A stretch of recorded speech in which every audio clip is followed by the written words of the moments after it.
Small Spaces by Catherine Arden. Chapter 1. October in East Evansburg, and the last warm sun of the year slanted red through the sugar maples. Olivia Adler sat nearest the big window in Mr. Easton's math class, trying cat-like to fit her entire body into a patch of light. She wished she were on the other side of the glass. You don't waste October sunshine.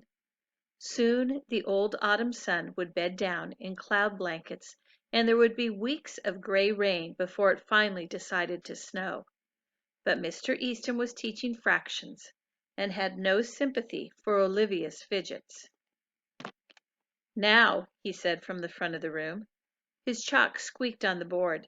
Mike Campbell flinched.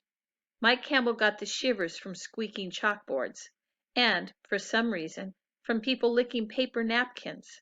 The sixth grade licked napkins around him as much as possible. "Can anyone tell me how to convert 3/16 to a decimal?" asked Mr. Easton. He scanned the room for a victim. "Coco?" Said Coco Zintner, hastily shutting a sparkling pink notebook. She added wisely, squinting at the board. .1875, thought Olivia idly, but she did not raise her hand to rescue Coco. She made a line of purple ink on her scratch paper, turned it into a flower, then a palm tree. Her attention wandered back to the window. What if a vampire army came through the gates right now? Or, no, it's sunny. Werewolves! Or what if the Brewster's Halloween skeleton decided to unhook himself from the third-floor window and lurch out the door? Ollie liked this idea. She had a mental image of Officer Perkins, who got cats out of trees and filed police reports about pies stolen off windowsills, approaching a wandering skeleton. "I'm sorry, Mr. Bones. You're going to have to put your skin on." A large foot landed by her desk. Ollie jumped. Coco had either conquered or been conquered by 3/16. And now Mr. Easton was passing out math quizzes. The whole class groaned. "You are paying attention, Ollie?" asked Mr. Easton, putting her paper on her desk. "Yep," said Ollie, and added a little at random, .1875. Mr. Bones had failed to appear, lazy skeleton. He could have gotten them out of their math quiz. Mr. Easton looked unconvinced, but moved on. Ollie eyed her quiz. Please convert 9/8 to a decimal. Right. Ollie didn't use a calculator or scratch paper. The idea of using either had always puzzled her, as though someone had suggested she needed a spyglass to read a book. She scribbled answers as fast as her pencil could write, put her quiz on Mr. Easton's desk, and waited half out of her seat for the bell to ring. Before the ringing had died away, Ollie seized her bag, inserted a crumpled heap of would-be homework, stowed a novel, and bolted for the door. She had almost made it out when a voice behind her said, "Ollie!" Ollie stopped. Lily Mayhew and Jenna German nearly tripped over her. Then the whole class was going around her like she was a rock in a river. Ollie trudged back to Mr. Easton's desk. Why me? She wondered irritably.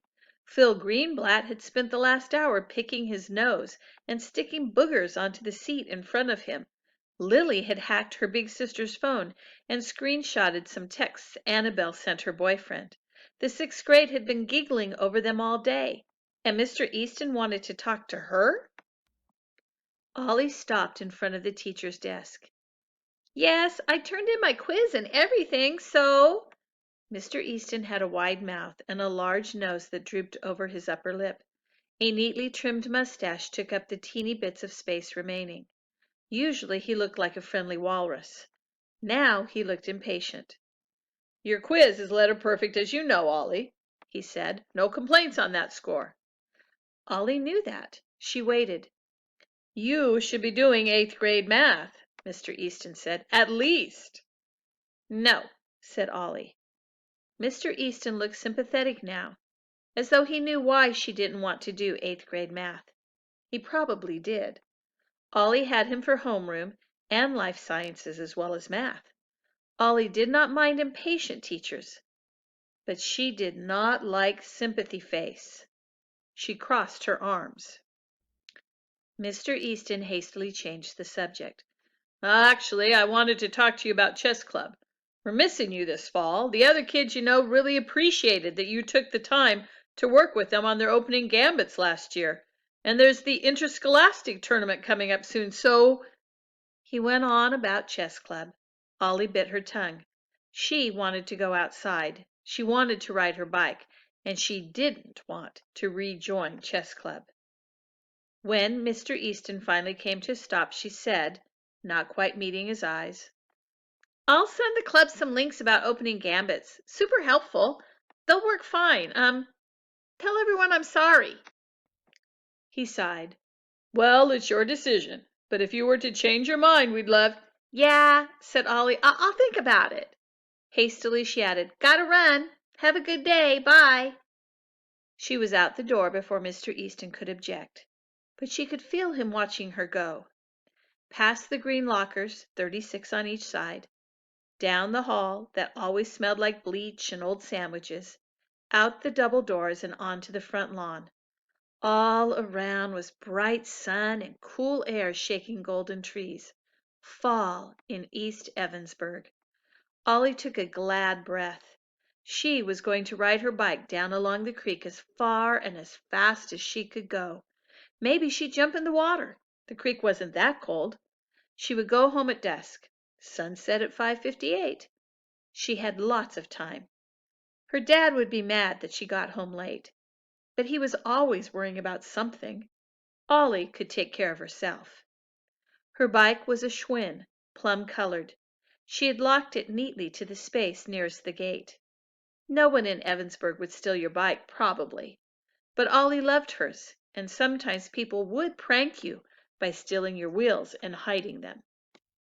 She had both hands on her bike lock, tongue sticking out as she wrestled with the combination, when a shriek split the air. "It's mine!" a voice yelled. "Give it back! No, you can't touch that! No!" Ollie turned. Most of the 6th grade was milling on the front lawn, watching Coco Zitner hop around like a flea. It was she who'd screamed. Coco would not have been out of place in a troop of flower fairies. Her eyes were large, slanting, and ice blue. Her strawberry blonde hair was so strawberry that in the sunshine it looked pink. You could imagine Coco crawling out of a daffodil each morning and sipping nectar for breakfast. Ollie was a little jealous. She herself had a head full of messy brown curls, and no one would ever mistake her for a flower fairy. But at least, Ollie reminded herself, if Phil Greenblatt steals something from me, I'm big enough to sock him. Phil Greenblatt had stolen Coco's sparkling notebook, the one Coco had closed when Mr. Easton called on her. Phil was ignoring Coco's attempt to get it back. He was a foot taller than her. Coco was teeny. He held the notebook easily over Coco's head, flipped to the page he wanted, and snickered. Coco shrieked with frustration. "Hey, Brian," called Phil, "take a look at this." Coco burst into tears. Brian Battersby was the star of the middle school hockey team, even though he was only 12 himself. He was way shorter than Phil, but looked like he fit together better, instead of sprouting limbs like a praying mantis. He was lounging against the brick wall of the school building, watching Phil and Coco with interest. Ollie started to get mad.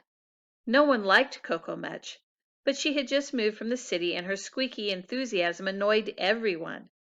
But really, make her cry at school? Brian looked at the notebook Phil held out to him. He shrugged. Ollie thought he looked more embarrassed than anything. Coco started crying harder. Brian definitely looked uncomfortable. "Come on, Phil. Might not be me." Mike Campbell said, elbowing Brian. "Nah, it's totally you." He eyed the notebook page again. "I guess it could be a dog that looks like you." "Give it back!" yelled Coco through her tears. She snatched again. Phil was waving the notebook right over her head, laughing. The sixth grade was laughing too, and now Ollie could see what they were all looking at. It was a picture, a good picture. Coco could really draw. Of Brian and Coco's faces nestled together with a heart around them. Phil sat behind Coco in math class. He must have seen her drawing. Poor dumb Coco. Why would you do that if you were sitting in front of nosy Philip Greenblatt? Come on, Brian, Mike was saying. Don't you want to go out with hot cocoa here? Coco looked like she wanted to run away, except she really wanted her notebook back, and Ollie had pretty much had enough of the whole situation. And so she bent down, got a moderate-sized rock, and let it fly. Numbers and throwing things. Those were the two talents of Olivia Adler. She'd quit the softball team last year, too, but her aim was still on.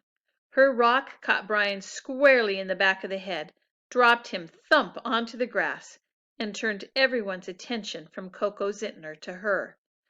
Ideally, Ollie would have hit Phil, but Phil was facing her, and Ollie didn't want to put out an eye.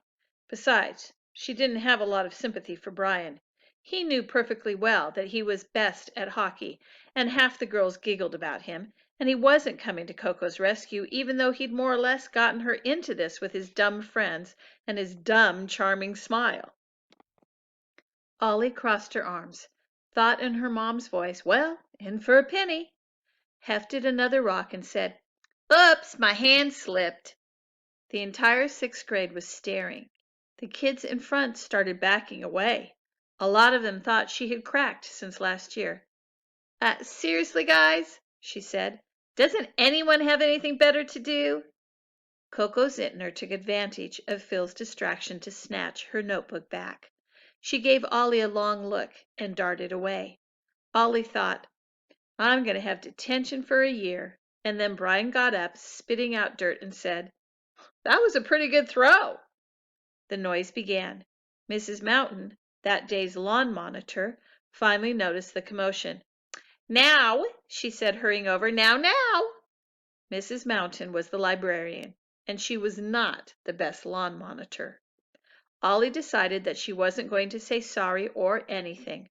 Let them call her dad. Let them shake their heads. Let them give her detention tomorrow. At least tomorrow the weather would change, and she would not be stuck in the school on a nice day answering questions. Ollie jumped onto her bike and raced out of the schoolyard, wheels spitting gravel before anyone could tell her to stop.